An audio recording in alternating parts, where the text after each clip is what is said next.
Okay, so we're going to look at MyOpenMath. And to get to MyOpenMath, you're just going to type in MyOpenMath.com and it'll take you to MyOpenMath. Now let me go back for a minute. You will have to sign in for the very first time and get an account. And when you do, you want to get into the course LZ SDA 296 Spring 18, SBR 18.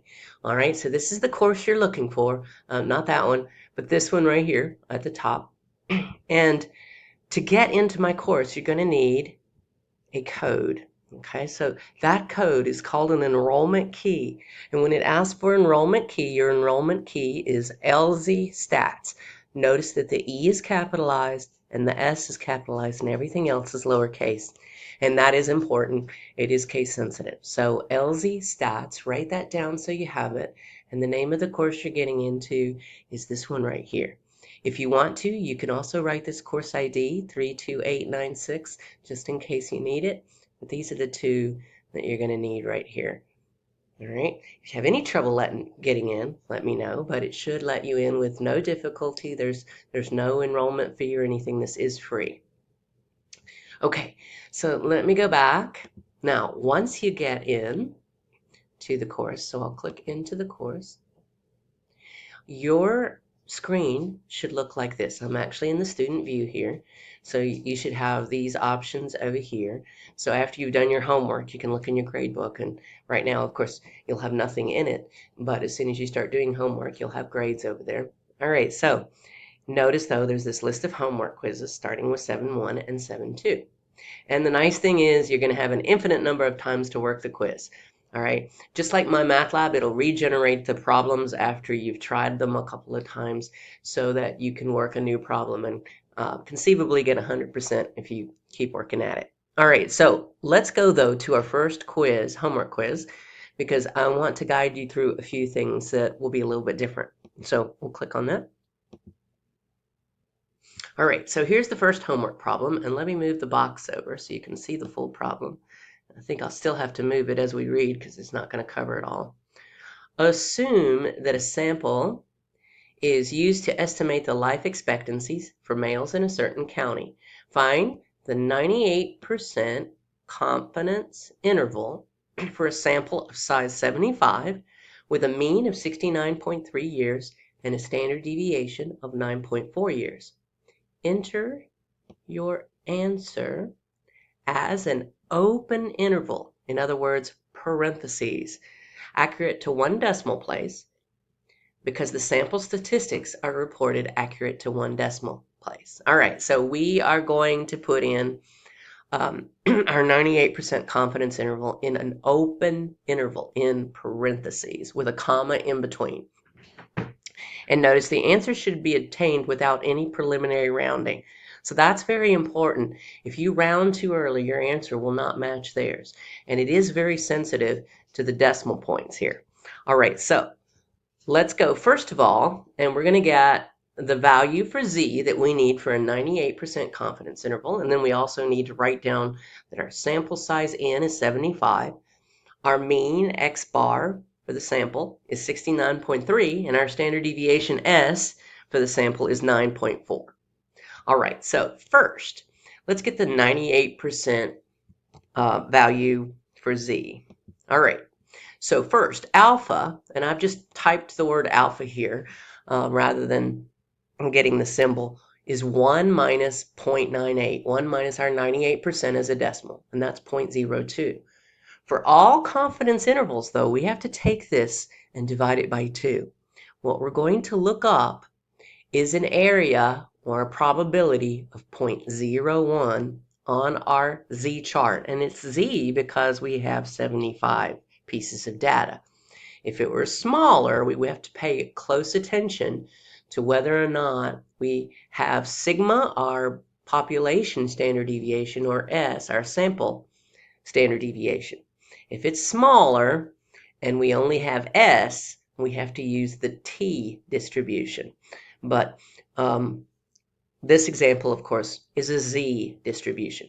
Now, we've been using the chart from the textbook, but some of these problems in MyOpenLab want the z-value out to 3 decimal places. So for that reason, we're going to use a free online table generator, and it's actually easier.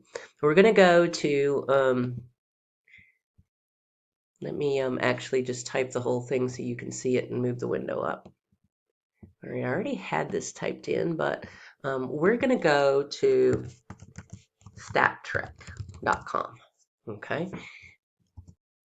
And at stattrek.com, let me move the window over so that you can see the left-hand side of the screen, because that's the part we're going to use. Now, depending on which browser you're using, you may see the browser look like this. On some browsers, though, this part right here is at the top of the screen rather than on the side. So just be aware of that. I am using Firefox right now. So you might choose to use Firefox just so it looks like mine. All right, now we've got a normal distribution table because we're using Z. So let's click on normal. And again, I'm just going to use my little movie box over here. All right, now we have this calculator instead of the tables we've been looking at earlier, and this is a whole lot easier to use.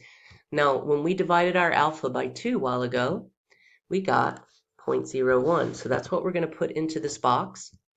And then we don't put anything into the standard score box because that's what we want to know. Don't play around with the mean and the standard deviation. Just hit calculate. And there is the value we're going to use for Z, negative 2.326. Now, when we use it, we're going to use positive 2.326 because our formula has a plus and minus in it that takes care of both the negative and positive side of that confidence interval. All right, so let's go back to where we were working this out. All right, so Z is negative 2.326. And then below this, I've just written the information from our question. X bar, our sample mean, is 69.3. S, our sample standard deviation, is 9.4. And there are 75 items in our data. All right, now, our formula for a confidence interval is to take the sample mean plus and minus our Z value times our sample standard deviation divided by the square root of n. So for us, that's 69.3 minus 2.326 times 9.4 divided by the square root of 75. And then we also have the other end of the confidence interval, 69.3 plus 2.326 times 9.4 divided by the square root of 75. Now watch this calculation right here behind the 69.3. This is the part people mess up on. So make sure you enter that in the calculator. Your answer should match what I got here. And then after you've got this answer, round it off to 1 decimal place. So in other words, enter the 2.524683445 into your calculator when you make that calculation. And then before we report it, you can go ahead and round it off to 66.8. Same thing for this calculation down here. And then, although the question doesn't ask it, get used to writing out your confidence statement because I will ask for those on your test. So I'm 98% confidence the true mean life expectancy for males in this particular county is between 66.8 and 71.8 years. Now let's go ahead and put that answer into our homework so we understand how that works. And I was trying to find a pencil so I don't lose my answers between screens here. 66.8, 71.8. All right, so I'm going to go back now to my question. Now, when putting this in, notice it said open interval, parentheses. So parentheses, not brackets. That's very important. If you use brackets, it's going to count it wrong. It is quite sensitive. So 66.8, comma, 71.8. And close the parentheses. And now, if I hit submit, it gives us this nice little check mark. Now, let's suppose you got this wrong, though.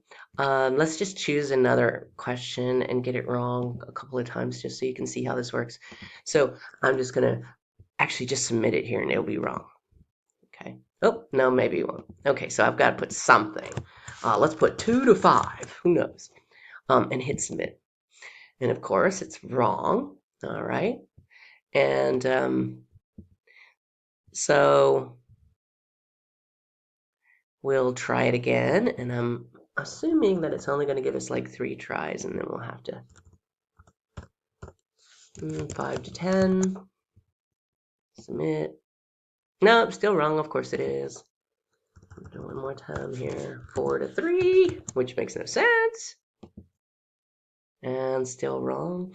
All right, so notice that it gives you unlimited attempts. Okay. I thought maybe it would regenerate after 3 of them, and it might be regenerating, and I'm not seeing it. Let me just make sure of that. No, it's not regenerating. So you've got infinite number of attempts to keep trying at it. And of course, if you get stuck on the problem and can't find your way out, just send me a message. Notice it says message instructor about this question if you're having trouble. All right.